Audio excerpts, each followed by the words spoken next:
IDW Sonic Comic Issue 15. We start out with Sonic and Amy standing in front of a cave as Sonic snarks about the fact that the top of its entrance had Eggman's sunglasses and mustache carved into it. Again, I like that for once we're immediately given the name of a new location in this comic. Echo Mine. Echo, like the name of one of the reboot characters, so that's not entirely original, but whatever. It's odd for one of Eggman's bases to be in a random cave that anybody could just casually wander into though. Any spelunker could end up going into this cave. A bear could wander into it. Where's the door? It better be a trend from now on that the new locations get names right away. Even then, I don't know where Echo Mine is in relation to the other places. Amy and Sonic hold onto rope going down into a huge hole, and Sonic somehow concludes that there was a heck of a battle here from seeing this. For all he knows, this place just got hit by a meteor a long time ago. Amy says this was where one of their biggest counterattacks against Eggman's forces happened before Sonic came back to them, and they liberated a lot of people that day. I'd much rather see that happen in the present day. I didn't need to see a text bubble saying that they lost a lot of good people too. So immediately the hero's victory is undermined. After Sonic comforts her with his hand on his shoulder, I'm thankful that there's a flashlight on his head to light the darkness up. It's less dangerous than a torch, and by being strapped to his head, it's way less likely to get dropped or broken in a fight. That was competent of them to have. It also proves they're allowed to change the main character's designs. But I guess they're cover stories that Sega allowed them to do it after being consulted. I don't know anymore, it's all too confusing. Sonic's told that the command hub is down this tunnel, and Amy hopes that backup generator still works. Wait, wouldn't it be guaranteed to not work? Wouldn't it have already spent all of its energy after having automatically turned on after this long abandoned base got cut off from the power grid? I guess what Amy means is she hopes it's not so damaged that it requires repairs. And they could still give it some new energy. Amy wants to be able to boot up Eggman's computer there, access his network, and find out what he's planning. What makes her think that Eggman would store his latest plan on the cloud where anybody skilled could hack in and get to see it? What makes her think he'd even write down anything about the metal virus at all instead of simply releasing it? She's just desperate. Probably assuming his latest plans will be so complicated that they'll need to be. Well still, why doesn't Eggman just always write down his plans in a diary instead of on a computer where they could be hacked into from abandoned bases? You'd think he'd have the Wi-Fi router of the abandoned base cut off after all this time. Somehow Amy can turn on the lights of this place and access the Eggnet anyways. Sonic complains that this place is boring with nothing to fight. Why is he taking that thing off his head? I guess it's that uncomfortable to wear. Eggman seems to have been spying on them, celebrating about having tricked the heroes into coming to that base. So how did he know they go to this abandoned base in particular first when there's many of them? I guess he assumed they go check the one closest to Restoration HQ first. That makes sense. Eggman says he almost feels bad for tricking those dopes. Oh, never mind, he's talking about Rough and Tumble. Because he doesn't care when Starline reveals to him that the Echo Mines come back online. So he wasn't conveniently spying on the heroes right when they showed up. That makes more sense. Pretty boring story so far. I mean, it could have just started out with Amy and Sonic walking towards the Eggnet thing in the dark. But it'd be really boring if we didn't have two villains contrasting each other. In the villain scenes that already pad out the issues. After Eggman's told that the heroes have perfect access to his files, he tells Cubot to tell Rough and Tumble to meet him in Hangar 3. So he hasn't already sent them outside to release their roboticized animals. Even though we saw him tell them to do that in the last issue. Starline asks how he can be so casual, even though he should know Eggman's very experienced and used to the heroes, and he says that Eggman hasn't finished the metal virus yet. As he's apparently still on that instead of giving up after he got told there is no Test 6, and therefore Eggman doesn't care about testing it fully. Either Rough or Tumble is ridiculously stupid even for him by telling Eggman to his face that they want to take over this place for themselves from sheer impatience. Eggman gives them some backpacks that are their backups and tells them to hit the button on their cross straps if Sonic gets the upper hand. So is Amy going to get roboticized and first? That'd be surprising because Flynn preferred her enough to make her of all people the leader of the Freedom Fighters. Although maybe it was just because she's a girl and so she's the closest there is to Sally that's actually native to IDW Mobius, since he did make her look like an idiot. I would think Flynn wouldn't roboticize Amy at all because he'd have convinced himself that the Freedom Fighters would have no hope at all without her brilliant leadership guidance. This is such an obvious padding scene. We don't need to see this at all. After he pulls away a tarp to reveal their actual weapons, not that we see them, Amy easily guesses Eggman's password because he uses the same one every time, or at least a variation, which is relatable to a lot of people. I wonder why he even uses passwords then. He's in charge. Why in the world wouldn't he just use a retina scan? That's foolproof compared to this. People only put up with having to use passwords because they're forced to. Amy sees that the most recent files look like a much smaller version of the Ark, and she's seeing a lot of talk about payload distribution, but doesn't know about what. Again, why'd Eggman do this? His grandfather was smarter than him. He wrote stuff down in a personal diary. Then after a metal wall slams down in front of the screen, meaning that it could have easily not been written that Eggman was stupid enough to not have a retina scan instead of just having a dumb password that's always used. So he didn't have to make Eggman an idiot, because Amy didn't even accomplish anything. They avoid getting hurt by a drill machine bursting through the metal wall. The idiots rough and tumble say they're going to cave in the mines and bury them in rubble. I guess they're also too stupid to realize that the mines caved in, it'd crush their machines and kill them. And I guess Sonic and Amy just assume that they're too stupid to believe them if they tell them that. And goddammit, tedious padding where they get insulted for not rhyming and actually argue with each other over it that just breaks the tense mood of the scene. These guys are the personification of mood whiplash. They're the typical little kids' show dumb underlings. When this is the darkest arc in the series. So hopefully something's gonna happen to him soon in a shoo out the clowns moment. They're just a definition of redundant, because we've seen so many different continuities already where it has like Scratch and Grounder, Slate and Dingo, Gecko and Boko, and they're inferior to all of them. I wonder why they aren't moving their drill machine towards Amy and Sonic while they're boring us talking. Amy's hammer is useless against it, and Sonic carries her away while running away from the fire being shot at him, and entertainingly appreciates how much danger he's in. He runs away and barely stops himself from running into a refuse pit. And they're at a dead end, and the only way out is back the way they came. Sonic says that this path is barely wide enough for their tank. He thinks a drilling machine is a tank? Who would call the drilling Eggmobile in Sonic 2 a tank? It's not shaped like one at all. Anyways, Amy says that if they drove out here, they wouldn't be able to turn around. I like that both her and Sonic are smart enough to come up with this plan. It's more believable and competent. For once, they have a moment of believably good chemistry as they both smirk at each other knowingly. Sonic and Amy concerningly show a parallel with Eggman because they too joke about how they almost feel bad about what they're going to do to them. Sonic throws Amy to the air pretty high up above him because it's just that magically strong, and Amy's able to smash the glass of the dome of one of the bad guys as a bad sound effect is written, with her hammer attack having extra force because she landed on it with a lot of momentum from falling. She's still lucky she didn't end up hurt from the sudden stop after being launched so high into the air. I guess she lost some rings and is fine. Just because we don't actually see rings in IDW doesn't mean that they're not there. Sonic Forces had rings all the time, so if it's going off Sonic Forces, then the rings have to be a thing. She's awfully close to a guy who can roboticize himself for will though. I always can't help but wonder if the realistic thing is going to happen when reading stories, even in Flynn's writing. And that's good for the tension right now. Sonic spin dashes in between the wheels of the other guy's drill machine.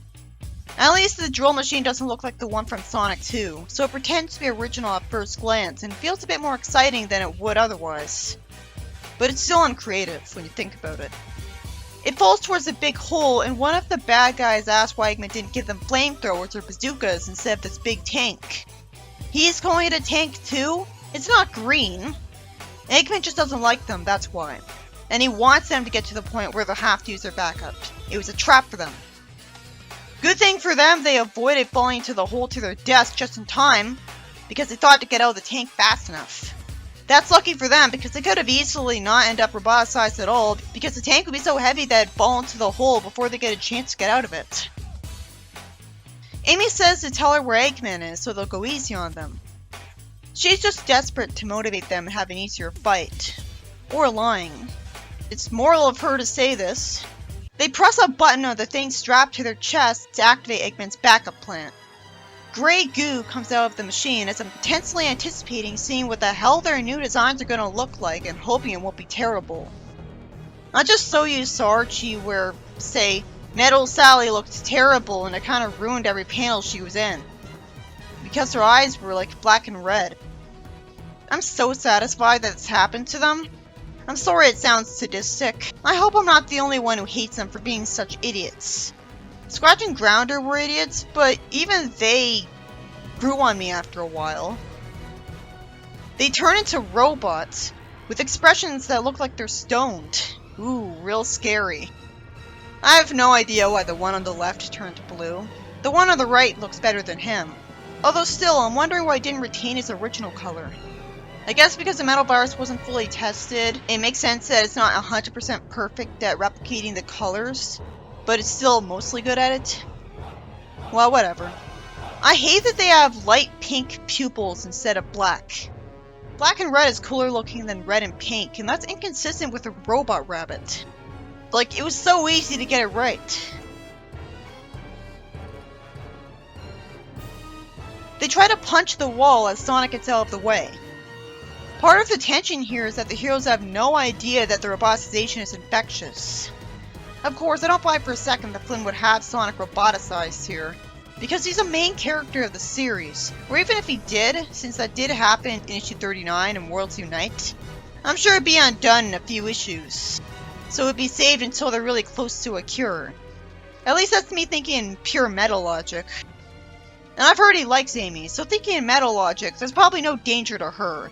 Especially after she was already roboticized in Worlds Collide anyways. Thinking in actual in-universe logic, you'd think Sonic would get roboticized here, and it'd be inevitable. But who knows, maybe the writing will actually care about being realistic finally, instead of just running on meta logic. Because this is the point where the story is impressing me again. I'm glad Ruff and Tumble aren't torturing me with their dialogue anymore. And the metal virus being just a prototype is kind of a good hand wave away for why they're not able to talk like that. They're just completely focused on their priority one, and talking would be a distraction from that. So maybe they're still physically able to talk, and it's just that they don't feel like it. They have nothing to gain from it. That makes more sense than complete nonsense. Like, if they're just being turned into metal and oil, why would any part of their brains or vocal cords be destroyed or inhibited? Did the chemical that the nanobot virus is made out of fry it? In which case it'd be permanently impossible to restore it, and have to be remade from scratch to be restored. Also, I'd have to wonder why only, like, the frontal lobe of the brain got fried, while everything else is fine. When the entire brain is made out of the same material, neurons and brain matter. So why would the metal virus affect some parts of it differently? Did Eggman program it like that? If not, maybe Metal Sonic, or even somebody else before Eggman's recovery, changed the metal virus intentionally, and that's why it has any of the unexpected side effects. Until that's intentionally and clearly disproven, beyond a shadow of a doubt, that's what I'm going with. It's self-aware of the writer to have Sonic say that that's a good look for him, but it's very unusual for Sonic to say something so cruel. What kind of hero would see someone get roboticized and then say it's a good look for him? Like, that never happened earlier. Sure, he's complimenting him, but imagine if he said that to someone who lost their limb or something. It's realistic that he looks scared and is just forcing a smile. I'm glad his character recovered from issue 1 and he is able to be scared instead of just mildly annoyed at a new legitimate threat. So, what is Sonic doing? I assume the only reason he hasn't immediately attacked him instead of blathering on is because he's paranoid that it is infectious, because being immersed in the goo turned them into robots, and now that goo is a part of their bodies. But they don't look great on the outside, something that always confused me from the robot rabbit alone. But again, I explained it away, it just changes color. So how would Sonic know better than to attack it? What about Amy? I guess the heroes are just feeling merciful to them out of pity. They don't want to kill them. Good thing they have compassion because it's literally saving their lives here. Scourge would have just homie attacked or spin dashed them right away. Because they aren't talking, Sonic decides to call them Zombots after calling them zombie robots. I said in a Sad AM review that Uncle Chuck acted like a zombie in his first appearance. Growling and snarling and having to be held still by Bunny. He didn't even talk. At least in Archie he talked. So it'd be oversensitive of me to say this is mocking roboticization, because it's not. The Robians were acting like zombies. It's just bringing attention to an honest fact of Sad AM. Even when I was first reviewing the Archie Sonic comic live on Sonic Mega Collection, didn't I complain that roboticization was like a zombie apocalypse because of this and the fact that the characters could be turned into them?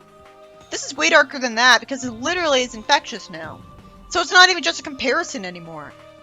I always wondered how the hell he thought he could get away with having anything like a zombie apocalypse in a kids' comic when the series is insistent that it's just for kids now. That's the first thing I thought when I heard about the metal virus. He really thinks he can get away with anything. But I've had months to get used to the idea.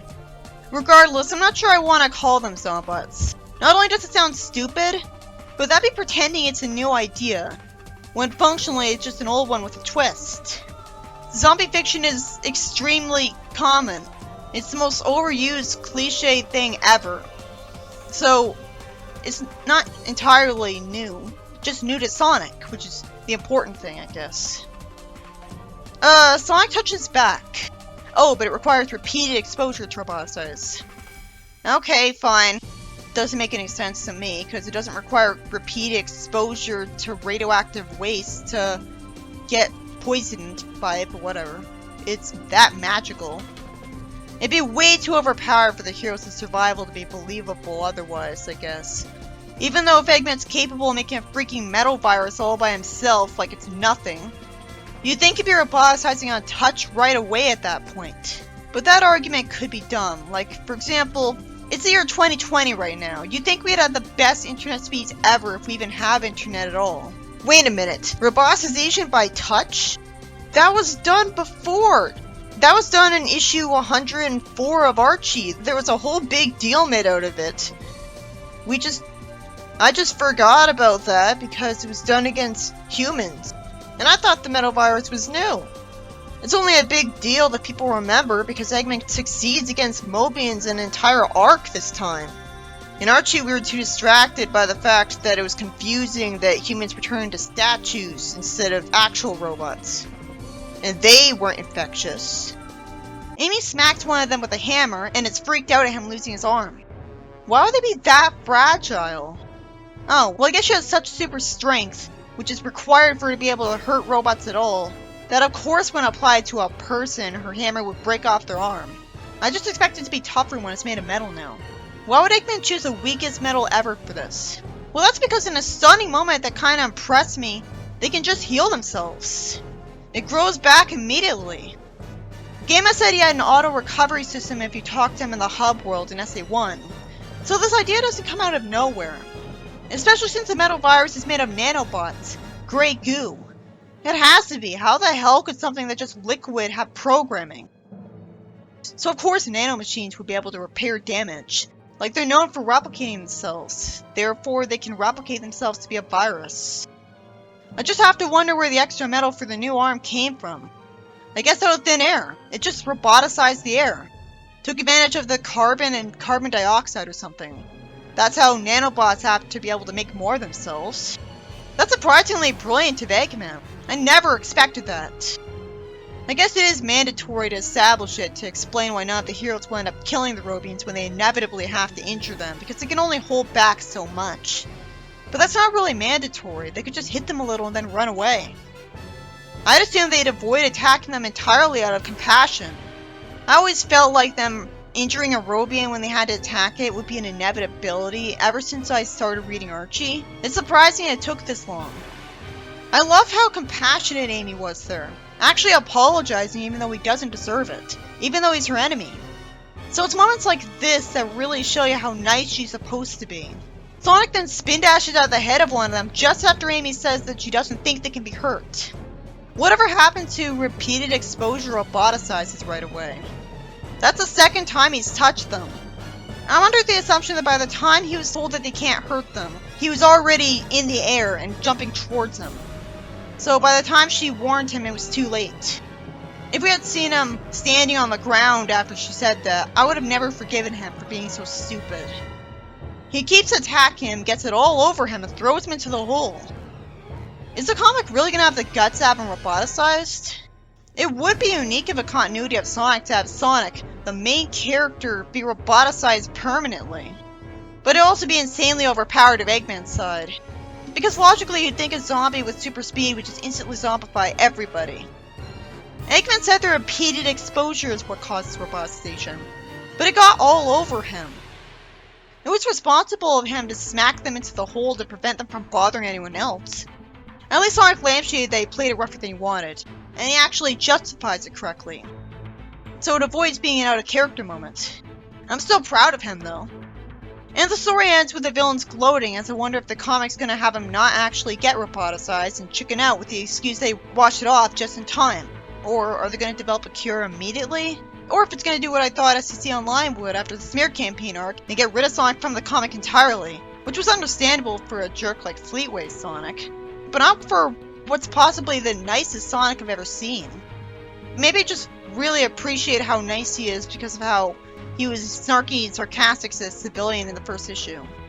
And then he immediately went on to be nice to every single one of his friends except Amy. It sure was impulsive and thoughtless of Sonic to spin dash directly at that guy so much. But to be fair, it was the heat of the moment and he didn't know it was infectious. This issue was about Sonic facing off with Rough and Tumble along with Amy, and they roboticized themselves after their drill machine gets sent into a hole.